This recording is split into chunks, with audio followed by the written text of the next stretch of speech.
எடப்பாடியை சந்திக்க வாய்ப்பு கிடைத்தால் செங்கோட்டையன் ஒருங்கிணைப்பு குறித்து கண்டிப்பாக பேசுவேன் என புரட்சி பாரதம் கட்சித் தலைவர் ஜெகன்மூர்த்தி தெரிவித்துள்ளார்.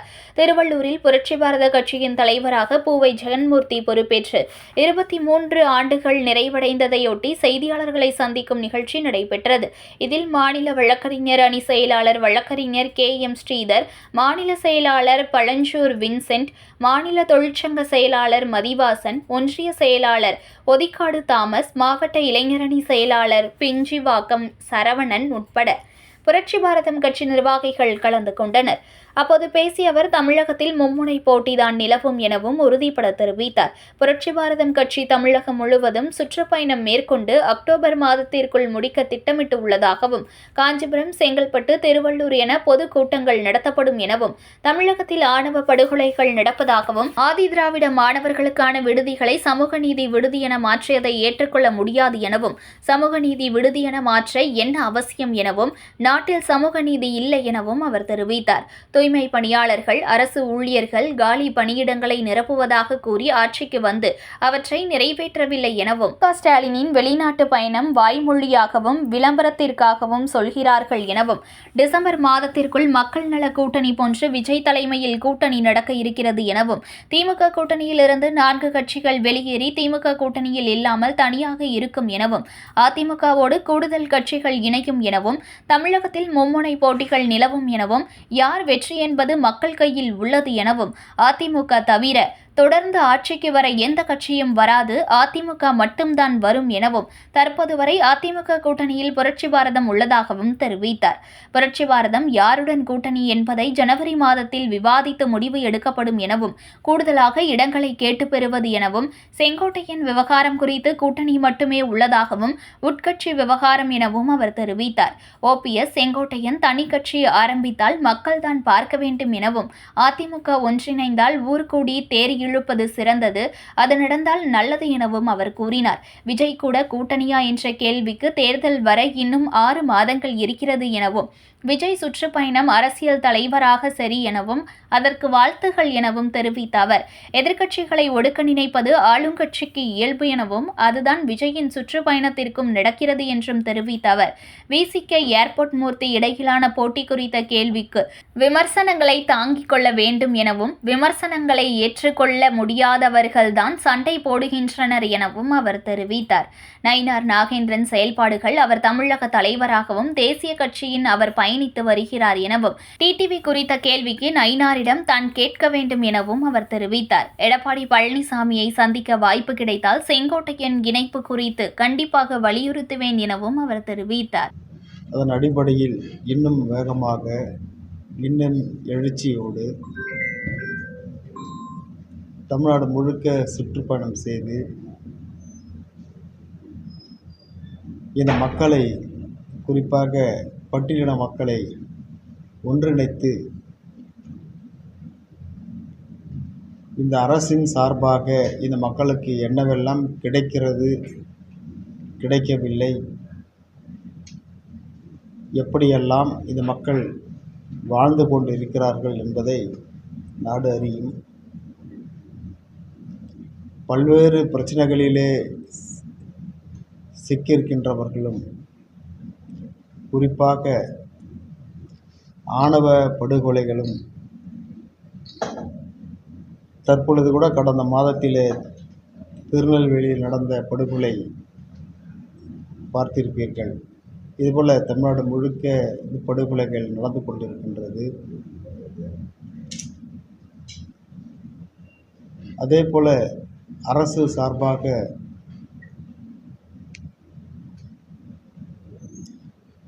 ஆதிதிராவிட மாணவர் விடுதிகளை சமூக நீதி விடுதி என்று மாற்றியிருப்பது, அது எங்களுக்கு ஏற்றுக்கொள்ளவில்லை. குறிப்பாக பட்டியலின மக்களுக்கு எந்த காரணத்துக்காக இந்த ஆதிதிராவிட நல பள்ளிகளை துவக்கினார்கள், அதோடு அந்த மாணவர்கள் விடுதியிலேயே தங்கி படிக்க வேண்டும் அவர்களுக்கு என்னவெல்லாம் செய்ய வேண்டும் என்று எந்த நோக்கத்தோடு உருவாக்கப்பட்டதோ அந்த நோக்கம் நிறைவேறியிருக்கிறதா என்று கேட்டால் அது கேள்விக்குறியாகத்தான் இருக்கின்றது. அதற்குள்ளாக சமூக நீதி விடுதி என்று மாற்றுவதற்கு என்ன அவசியம் அல்லது என்ன அவசரம்? அதுதான் எங்களுக்கு ஒன்றும் புரியவில்லை. ஆக சமூக நீதி நாட்டிலே இருக்கிறதா என்று கேட்டாலும் அதற்கும் கேள்விக்குறியாகத்தான் இருக்கின்றது. இப்படி இந்த அரசு சமீபத்தில் கூட பார்த்திருப்பீர்கள், சென்னை மாநகராட்சியிலே துப்புரவு பணி செய்கின்ற இந்த மக்கள் கொரோனா காலத்திலே அவர்கள் எப்படியெல்லாம் பணி செய்தார்கள், புயல் மழையிலும் எப்படி பணி செய்தார்கள் என்றெல்லாம் நாடு அறிந்தது. அன்றைக்கு இதே அரசு அவர்களுடைய உழைப்பை கண்டு கண்டிப்பாக இந்த அரசு எதிர்காலத்திலே உங்களுக்கு பணி நிரந்தரம் செய்து இந்த அரசு கண்டிப்பாக விசுவாசம் காட்டும் என்று அறிவித்து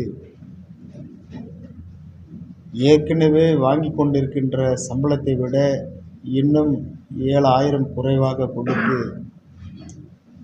ஒரு தனிப்பட்ட ஒரு கான்ட்ராக்டரிடம் ஒப்படைப்பது எந்தவித நியாயமில்லை என்று போராடிய அந்த மக்களை அழைத்து பேச்சுவார்த்தை நடத்தாமல் தான் தோன்றித்தனமாக நாங்கள் செய்வதைத்தான் செய்வோம், விருப்பம் இருந்தால் வேலை செய்யுங்கள், இல்லை என்றால் காலி செய்யுங்கள் என்று சொல்லுவது அது அந்த நாயருக்கும் அழகல்ல,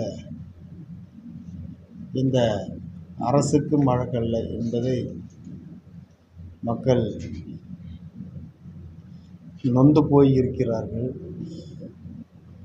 அதிலும் குறிப்பாக அரசு ஊழியர்கள் எல்லாம் தேர்தலுக்கு முன்பாக கொடுத்த வாக்குறுதி பழைய ஓய்வூதிய திட்டத்தை மீண்டும் கொண்டு வருவோம் என்று அறிவித்தீர்கள். 4 ஆண்டுகள் முடிந்துவிட்டு 4.5 ஆண்டுகள் முடிந்துவிட்டது, எப்பொழுதுதான் அதை கொண்டு வருவீர்கள் என்று கேட்டதற்கு அரசாங்கத்திடம் பதில் இல்லை. அதே போல தொடர்ந்து சட்டமன்றத்தில்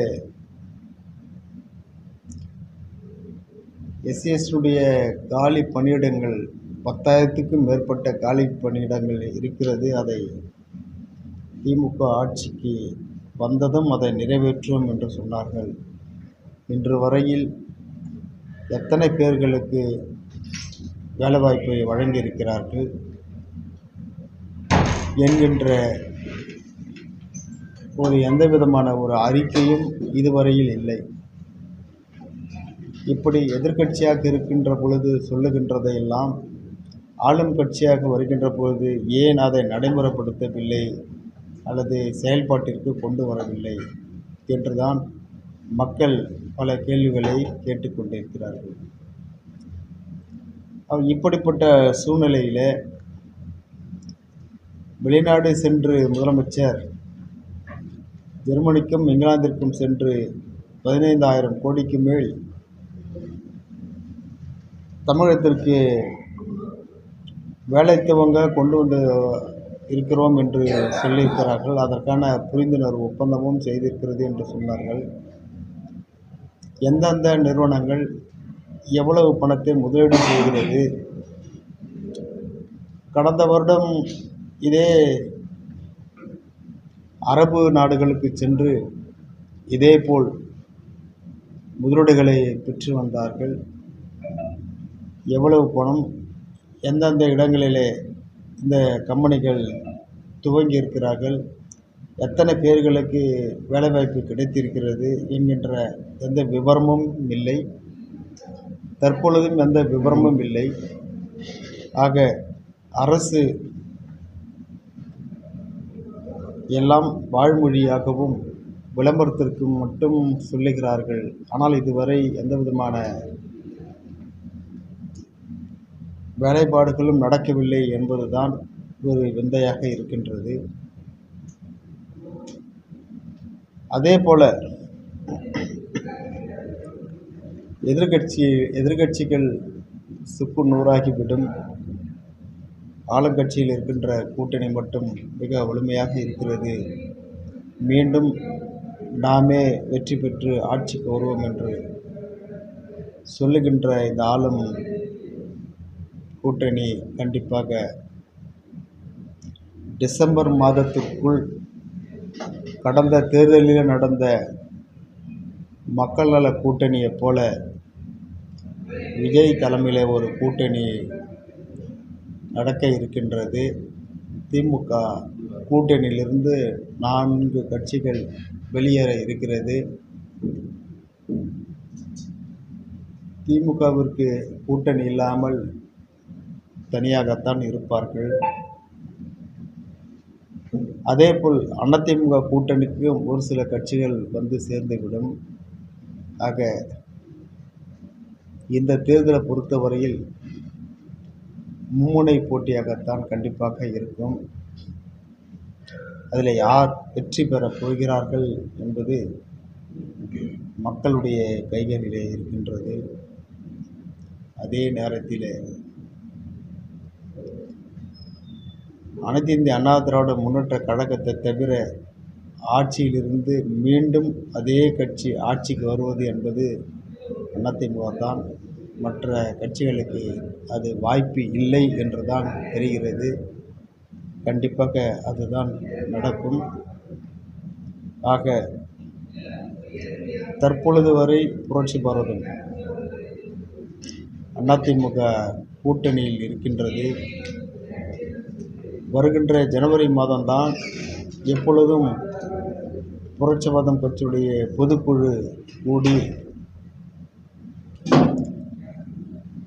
பல தீர்மானங்களை நிறைவேற்றுவோம். அதில் தேர்தல் பற்றியும் விவாதிக்கின்ற பொழுது யாருடன் கூட்டணி என்ன என்பதையெல்லாம் அந்த பொதுக்குழுவில் தான் விவாதித்து அன்றைக்கு அறிவிப்போம். அதற்குள்ளாகத்தான் நாங்கள் தமிழ்நாடு முழுக்க மக்களை ஒன்றிணைக்க, மக்களுக்கு விழிப்புணர்வு ஏற்படுத்த,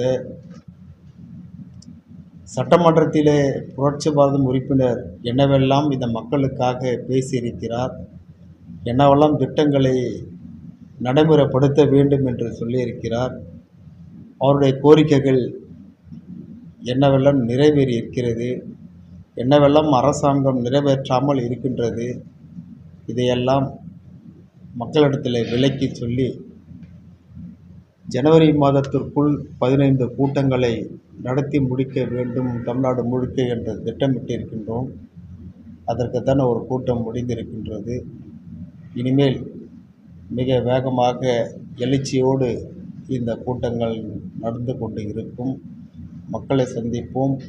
கண்டிப்பாக புரட்சி பாரதம் இல்லாமல் கண்டிப்பாக எந்த கட்சியோடு இணைக்கின்றதோ அந்த கூட்டணி கண்டிப்பாக வெற்றி பெறும் என்று இந்த நேரத்தில் நான் தெரிவித்துக் கொள்கிறேன். சார், நீங்கள் ஒரு வகையில் நீங்கள் அதிமுகவுடன் கூட்டணி பயணிக்கிற மாதிரி இருந்தால், கடந்த நாடாளுமன்ற தேர்தலில் நீங்கள் ஒரு தொகுதி கேட்டீங்க. ஆனால் தொகுதிக்கு கடைசி நேரத்தில் உங்களுக்கு கொடுக்கல. ஆனால் அவங்க என்ன சொல்லியிருந்தாங்கன்னா, சட்டமன்ற தேர்தலில் உங்களுக்கு கூடுதலாக தொகுதி தர மாதிரி நீங்கள் பேசியிருந்தீங்க. இது நீங்கள் கூடுதலான தொகுதியை கேட்டு பெறுவீங்களா? ஒரு வகையில் அதிமுகவோட கூட்டணி அமையும் பட்சத்தில் அது யார் கூட கூட்டணி என்றது இன்னும் நாங்கள் முடிவு பண்ணலை. பொதுக்குழு கூட்டத்தில் தான் முடிவு எடுப்போம். அப்படி அந்த கட்சி கூட நாங்கள் கூட்டணி போனாலும் கண்டிப்பாக நாங்கள் மேற்கொண்ட இடங்களைத்தான் நாங்கள் கேட்டு பெறுவோம். இப்போ நீங்கள் அதிமுக கூட்டணியிலே இருக்கிறீங்க, ரெட்டையார் அசெம்பிளிலையும் ஜெயிச்சிருக்கீங்க. அதிமுகவில் நிலவரம் இந்த கூட்டத்தை எப்படி பார்க்குறீங்க? ஏன்னா செங்கோட்டையங்க கட்சியிலேருந்து நீக்கப்பட்டிருக்காங்க. இல்லை கரெக்டு. நம்ம அந்த அவருடைய ஸ்டாண்டர்ட் எப்படி பார்க்குறீங்க? ஒருங்கிணைக்குன்னு நினைக்கிறாரு. இல்லை நம்ம அந்த கூட்டணியில் தான் இருக்கிறோமோ ஒழிய நம்ம அந்த கட்சிக்காரன் கிடையாது. அதனால் அது உள்கட்சி விவகாரன்றதுனால அதை நம்ம அதை பற்றி சொல்கிறதுக்கான வாய்ப்பு இல்லை, வழியும் இல்லை. கட்சிக்காரர்களை கேட்டாக்கா, கட்சிக்காரனத்தை விட நீங்கள் அந்த கட்சி தலைவரை கேட்டாக்கா சரியான விளக்கம் கொடுப்பாங்க. இப்போது ஓபிஎஸும் செங்கோட்டை சேர்ந்து இந்த தேர்தலில் போட்டிட்டு தான் சொல்கிறாங்க. அது எப்படி நான் பார்க்குறீங்க? என்னென்னா செங்கோட்டனும் அதே போல் ஓபிஎஸும் சேர்ந்து ஒரு கட்சி ஆரம்பித்து தனியாக அது தேர்தலில் போட்டிடுறாங்க. அது எப்படி பார்க்குறீங்க? நான் பார்க்க முடியாது, மக்கள் தான் பார்க்கணும். மக்கள் யாருக்கு அங்கீகாரம் தராங்கன்றது தேர்தல் நேரத்தில் தான் தெரியும். இல்ல ஒரு பலமாக இருந்த அதிமுக 4ஆக பிரிஞ்சிருக்கிறது. நீங்களும் லாஸ்ட் முறை அந்த இப்பயும் அந்த கூட்டணியில தான் இருக்கீங்க. இப்போ ஒன்றிணைந்தா எப்படி இருக்குன்னு நீங்க நினைக்கிறீங்க? ஒன்றிணைங்க நான் நினைக்கிறீங்களா? பலமுறை சொல்லிட்டேன். அதிமுக ஒன்றிணைஞ்சால் கண்டிப்பாக, அதை தான் சொன்னேனே, ஊர் கூடி தான் தேர் இருக்கணும். அதனால் தனிப்பட்ட முறையில் தேர் இழுத்தக தேர் நகருமா? அதனால் ஊர் கூடி தேர் இருப்பது தான் சிறந்தது. அது நடந்தால் நன்று. இப்போ புரட்சி பாரதம் கட்சியில் விஜய் கட்சியினர் வந்து இணைஞ்சா நீங்கள் சேர்த்துப்பீங்களா? எப்படி? அது நம்ம ஆர்வம் சொல்ல முடியாது. அது இன்னும் 4 மாதம் இருக்குது எங்களுடைய பொதுக்குழுக்கு, அப்போ சொல்கிறோம். விஜய் கட்சி ஆரம்பிச்சு இப்போ சுற்றுப்பயணத்தை ஆரம்பிச்சிருக்காங்க. அந்த சுற்றுப்பயணத்தை எப்படி நினைக்கிறீங்க? திருச்சியில் முதல் சுற்றுப்பயணத்தை நடத்திருக்காங்க.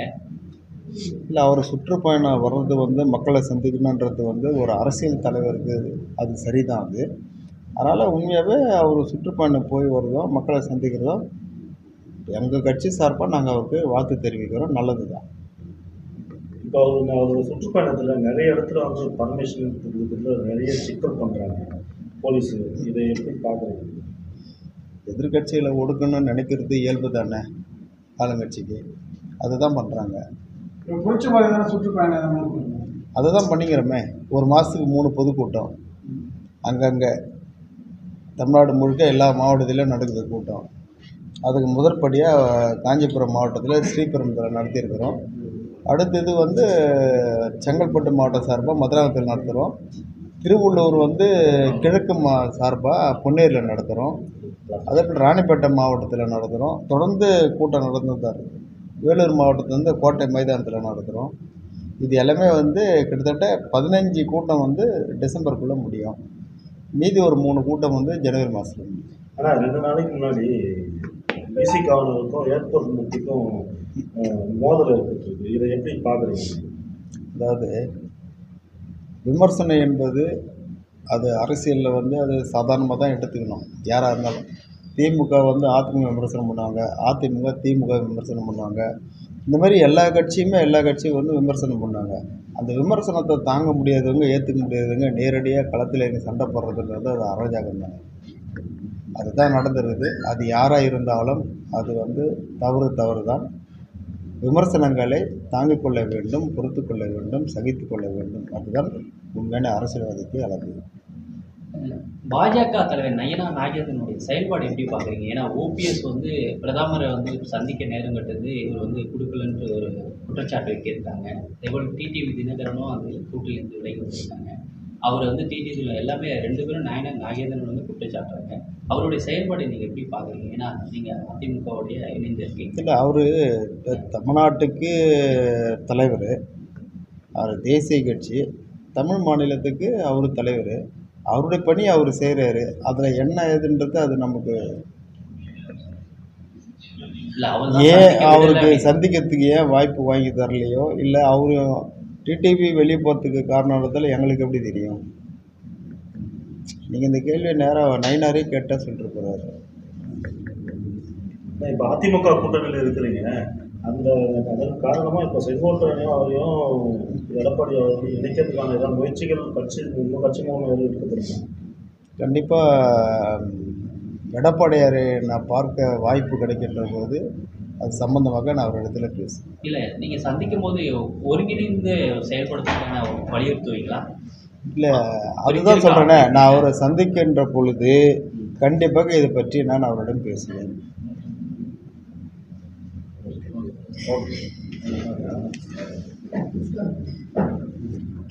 கேட்கணும்.